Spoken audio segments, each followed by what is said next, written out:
Hello, good morning to all of you. आज अपन classification and prediction का part B पढ़ेंगे। ठीक है। देन जैसे अपने को पता है कि क्लासिफिकेशन एंड प्रेडिक्शन क्या होता है, तो क्लासिफिकेशन इट मीन्स अपने को क्या करना पड़ता है, जो डेटा है वो अपनी नीड के अकॉर्डिंग क्या करना पड़ता है, उसको क्लासीफाई करना पड़ता है कि वो वेब बेस्ड डेटा है, कोई स्टैटिकल डेटा है, कोई पिक्टोरिकल डेटा है, कोई न्यूमेरिकल डेटा है, इस टाइप का है ना।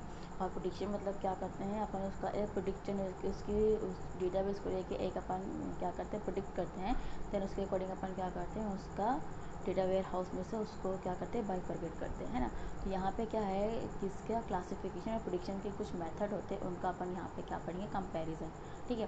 तो सबसे पहले इसमें अपन क्या पढ़ते हैं कि एक्यूरेसी क्या होती है। एक्यूरेसी के बाद अपन पढ़ेंगे कि स्पीड क्या होती है दोनों की, फिर रॉबस्टनेस, फिर स्केलेबिलिटी, फिर इंटरप्रेटिव पढ़ेंगे किसकी, क्लासिफिकेशन एंड आपके प्रेडिक्शन मेथड की। तो इसमें अपन सबसे पहले पढ़ेंगे कि एक्यूरेसी क्या होती है दोनों की, किसी क्लासिफिकेशन या प्रेडिक्शन की। The accuracy of a classification refers to the ability of a given classifier to correctly predict the class label of the new previously unseen data. It means अगर आप डेटाबेस में, डेटा वेयर हाउस में से कोई data को क्या कर रहे हैं, माइंड कर रहे हैं, तो अपने को क्या चेकआउट करना पड़ता है कि वो प्रॉपर एक्यूरेट है कि नहीं, किसमें, क्लासिफिकेशन में।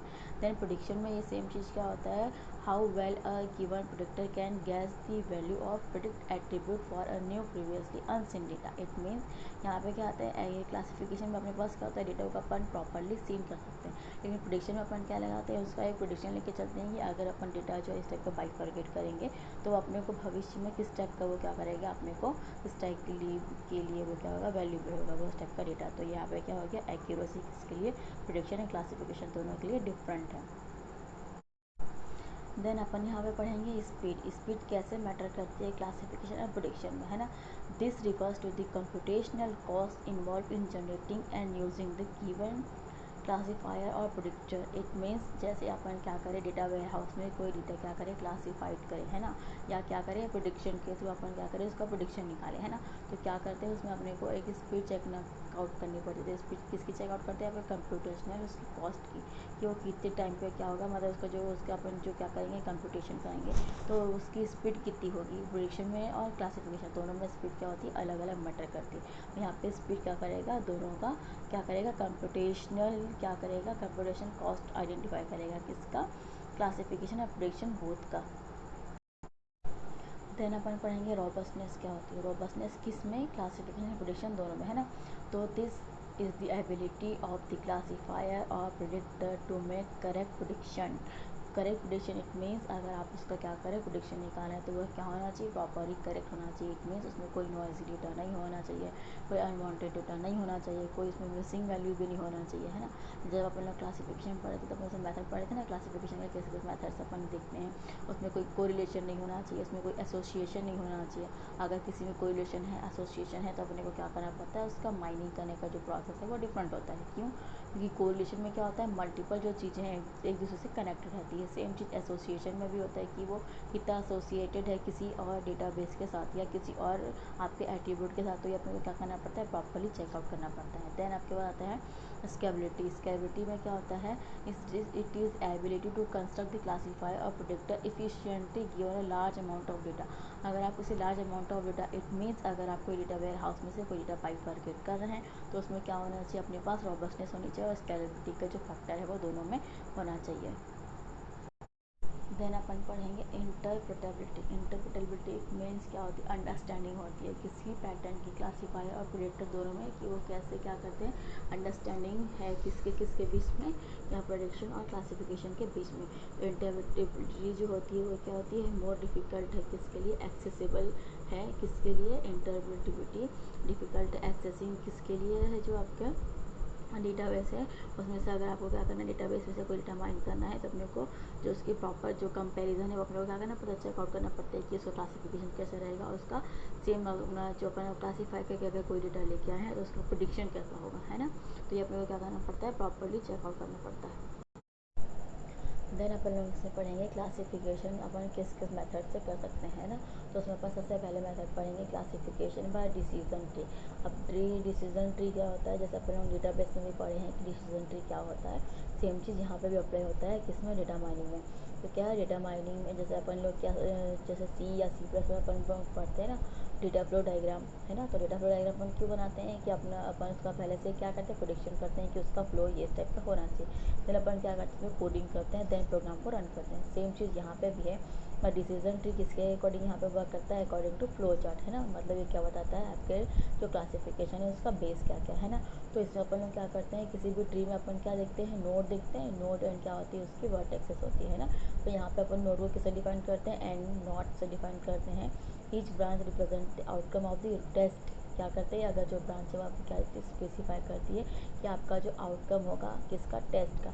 10+ each leaf node has a class label, मतलब जो अपना जो भी क्या है, प्लस से साइन से जो भी चीज़ इंडिकेट होता है वो किससे इंडिकेट होता है, क्लास लेबल से।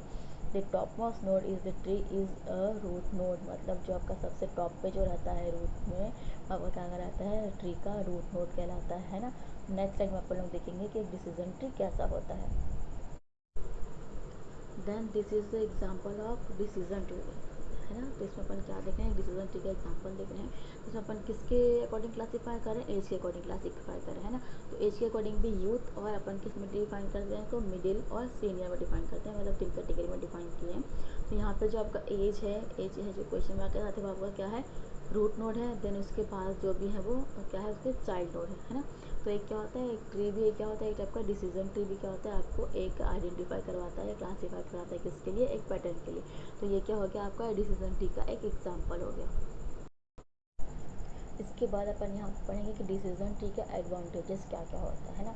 सबसे पहले तो ये क्या होता है, डिसीजन ट्री इजी होता है मेकिंग के लिए और इजी होता है अंडरस्टैंडिंग के लिए। अब अपन को ये समझ में आता है कि अपन कोई भी चीज़ अगर पिक्टोरिकल फॉर्म में देखते हैं तो अपने माइंड को ज़्यादा देते हैं कि वो स्टेबल रहती है ना। अगर मैं आपको बताऊँगी कि डिसीजन ट्री ऐसा होता है तो वो उतना डिफेक्ट नहीं करेगा। बट अगर मैं आपको बताऊँगी कि डिसीजन ट्री पिक्टोरिकल मीडिया के थ्रू, कि डिसीजन ट्री में एक रूट नोड होता है, देन सब रूट नोड होता है, देन उसके क्या होता है, चाइल्ड होता है ना। तो ये क्या होता है, पिक्टोरिकल रिप्रेजेंटेशन होता है किसी भी चीज़ का, जो अपने को क्या करता है, माइंड को ज़्यादा इफेक्ट करता है ना। तो यहाँ पे आपका क्या है, एडवांटेजेस ऑफ डिसीजन ट्री अपन पढ़ेंगे कि वो क्या होता है। तो ये क्या, it can handle high dimensional data, मतलब क्या होता है, जो आपका हाई डायमेंशनल जो डेटा है वो कौन हैंडल करता है, आपका डिसीजन ट्री हैंडल करता है ना। और ये क्या, इजी टू कंस्ट्रक्ट है। इसमें कोई डोमेन नॉलेज की अपने को पहले से रिक्वायरमेंट नहीं होती। इट मीन्स अगर आपको कोई भी डिसीजन ट्री बनाना है तो आप अपने बेस के अकॉर्डिंग, अपने नीड के अकॉर्डिंग क्या कर सकते हैं, उसका डिसीजन ट्री क्रिएट कर सकते हैं।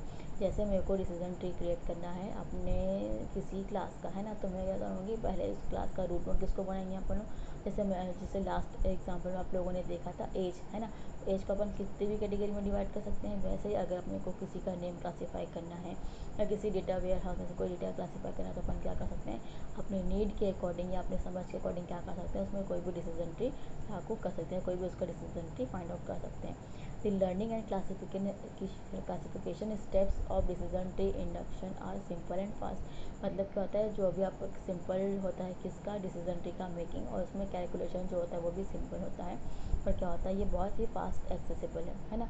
और क्या है इसमें, in general decision tree classify have good accuracy. It means जो है आपका वो जो है आपको प्रॉपर एक्यूरेट आंसर देता है, कौन, आपका डिसीजन ट्री। देन मैंने आपको शुरू में ही बताया था कि जैसे आपका जो डेटाबेस है वो डिफरेंट आपके डेटाबेस होता है ना। जैसे आपका पिक्टोरिकल डेटाबेस होता है, स्टैटिकल डेटाबेस होता है, न्यूमेरिकल डेटाबेस होता है ना। तो ये सब क्या होता है, हर टाइप के डेटाबेस को क्लासीफाई करने का पैटर्न अलग अलग होता है। तो यहाँ पे अपन पढ़ेंगे बेसियन क्लासिफिकेशन। तो बेसियन क्लासिफिकेशन जैसे क्या है, ये बेसियन क्लासिफिकेशन आपका कोई भी स्टैटिकल जो डेटा है उसको बाइफरगेट करने का एक पैटर्न है। The Bayesian classifier are statical classifier. It means एक स्टैटिकल क्लासीफायर है आपका, स्टैटिकल क्लासीफायर है जो आपको क्या करेंगे, स्टैटिकल डेटा को बाइफरगेट करने के लिए अपन यूज़ करेंगे, है ना। और ये क्या करता है, जो इसमें अपन क्या करते हैं, एक मेंबरशिप फंक्शन होता है। जो मेंबरशिप फंक्शन क्या करता है, पूरी प्रोबेबिलिटीज़ के थ्रू क्या करता है, आपका चेकआउट करता है कि वो बेसियन कैटेगरी के अंदर या कोई स्टैटिकल डेटा है कि नहीं। Bayesian classification is based on Bayes theorem. मतलब ये क्या करता है, इसका नाम इसीलिए पड़ा क्योंकि जो इसका साइंटिस्ट था बेसियन, अपन नेक्स्ट टाइम में पढ़ेंगे, वो क्या था, उसने इस थ्योरम का इन्वेंशन किया था, इसलिए इसके इन्वेंशन के कारण इसका नाम पड़ा बेसियन क्लासिफिकेशन थ्योरम। जैसा कि अपन लोगों ने लास्ट स्लाइड में देखा कि बेसियन क्या थे, बेसियन एक साइंटिस्ट थे जिन्होंने एक बेसियन थ्योरम दिया, जो क्या करता है, किसी भी स्टैटिकल डेटा में अपन क्लासिफिकेशन के लिए यूज़ करते हैं, उसको थ्योरम को अपन बोलते हैं बेसियन थ्योरम, ठीक है। तो इसमें क्या होता है, एक एक्स होता है, एक्स और है ना, एक्स मतलब क्या होगा, कोई भी टप्पल हो गया, ठीक है। देन क्या करते हैं, यहाँ पे एक हाइपोथेसिस होती है। हाइपोथेसिस इट मीन्स अपन क्या करते हैं, किसी भी एक चीज़ का प्रेडिक्शन लेके चलते हैं। मतलब एक अपन जैसे मैथ्स में पढ़ते हैं ना, एज्यूम दैट, सेम प्रोसेस यहाँ पे भी है कि अपन क्या करते हैं, उसको हाइपोथेसिस लेके चलते हैं। देन ठीक है, देन हाइपोथेसिस को अपन डिफाइन करते हैं एच से, है ना। देन अपने पास आता है कि अपन जो क्लासिफिकेशन, प्रॉब्लम क्लासिफिकेशन, अगर आपको किस टाइप के क्लासीफाइड करना है डेटा, उसका अपन क्या करते हैं, पी से डिफाइन करते हैं। एंड पी अपनी क्या होती है, प्रोबेबिलिटी। जैसे अपन प्रोबेबिलिटी का कोई क्वेश्चन अगर आप लोग पढ़े होगा 12th में, तो अपन क्या लेके चलते हैं, प्रोबेबिलिटी लेके चलते हैं। इट मीन्स दोनों टाइप की प्रोबेबिलिटी होते हैं, पॉजिटिव एंड निगेटिव बोथ, है ना। तो ये क्या होता है, यहाँ पे पी आपका क्या होगा, प्रोबेबिलिटी को इंडिकेट कर रहा है। एक्स यहाँ पे हो गया आपका टप्पल, एंड एच यहाँ पे क्या हो गया आपका हाइपोथेसिस। इट मीन्स अपन यहाँ पे करेंगे Bayesian theorem is useful in that it provide a way of calculating the posterior probability. मतलब क्या होती है, ये पोस्टीरियस प्रोबेबिलिटी कैलकुलेशन करने का एक मेथड है। कौन सा, बेसियन थ्योरम, जो जनरली किस पे अप्लाई होता है, आपका स्टैटिकल डेटाबेस पे अप्लाई किया जाता है। देन अपने पास क्या हो गया, बेसियन थ्योरम का जो फॉर्मूला है, जहाँ पे एच क्या है आपका हाइपोथेसिस, एक्स आपका क्या है टप्पल है। देन अपन इसको कैसे डिफाइन करते हैं, probability of H by X is equal to probability of X by H upon probability of H upon probability of X. It means जो आपका टप्पल है वो, एंड आपकी हाइपोथेसिस आपने क्या लेके चला है, इसको अपन वैल्यूज़ को अपन पुट करेंगे तो आपके पास क्या आ जाएगा, एक बेसियन थ्योरम का प्रॉपरली आंसर आ जाएगा। देन अपन लोग पढ़ेंगे classification buy back propagation. Back propagation it means वो क्या करेगा, उसकी वैल्यू को अपन क्या कर सकते हैं, बैक वापस ला के चेकआउट कर सकते हैं ना। तो back propagation is a neural network learning algorithm. जैसे आप लोगों ने एआई में पढ़ा होगा ह्यूरिस्टिक सर्च, तो ह्यूरिस्टिक सर्च किस बेसिस पे वर्क करता है, बैक प्रोपोगेशन। इट मीन्स आप वो क्या करता है, पहले चेकआउट करता है आपके न्यूरल नेटवर्क पे जाके कि आपका जो आंसर है वो प्रॉपर है कि नहीं, उसमें कोई ह्यूरिस्टिक वैल्यू ज़्यादा तो नहीं है। तो वो क्या करता है, आपका नेक्स्ट वैल्यू जो है, या आपका जो उससे कोई शॉर्टकट रास्ता है आपके गोल तक पहुंचने का, तो वो क्या करता है, बैक प्रोपोगेशन का यूज़ करता है। इट मीन्स उस रास्ते को छोड़ के वापस जाके अपन क्या करता है, अपना जो रूट है वापस से चेंज करता है ना। तो ये जनरली देन यहाँ पे अपन कंटिन्यू करेंगे बैक प्रोपोगेशन, है ना। तो बैक प्रोपोगेशन क्या यूज़ करता है, ये इटरेटिव प्रोसेस, जैसे मैंने आपको पहले ही बताया था। अपन क्या कर सकते हैं, वहाँ से बैक फाइंड आउट कर सकते हैं, मतलब वापस आके अपन क्या कर सकते हैं, अपना रास्ता चेंज कर सकते हैं। इसी को अपन बोलते हैं बैक प्रोपोगेशन। और यहाँ पे आपको क्या कहलाता है, इटरेटिव प्रोसेस कहलाता है। क्यों, क्योंकि अगर आपको वो चीज़ें पसंद नहीं आए तो अपन क्या कर सकते हैं, वापस फर्स्ट में जाके चीज़ों को सिक्योर कर सकते हैं। तो ये आपका क्या हो गया, बैक प्रोवोकेशन। मतलब आपका क्या करें, उस चीज़ को आप लोगों ने क्या किया, वापस से इस प्रोसेस को रिपीट किया। तो यह क्या प्रोसेस कहलाता है, आपका इटरेटिव प्रोसेस कहलाता है। द टारगेट वैल्यू में be known class level of the training table. It means अगर आपको जो टारगेट वैल्यू निकालनी है, जैसे अपन लोग ह्यूरिस्टिक सर्च में क्या निकालते हैं, गोल वैल्यू निकालते हैं, तो यहाँ पर अपन बोलते हैं टारगेट वैल्यू फाइंड आउट करना। टारगेट वैल्यू क्या करते हैं, ट्रेनिंग टेबल के थ्रू अपन क्या करते हैं, फाइंड आउट करते हैं, किसमें, क्लासिफिकेशन बाय बैक प्रोपोगेशन में। Thank you so much for watching me.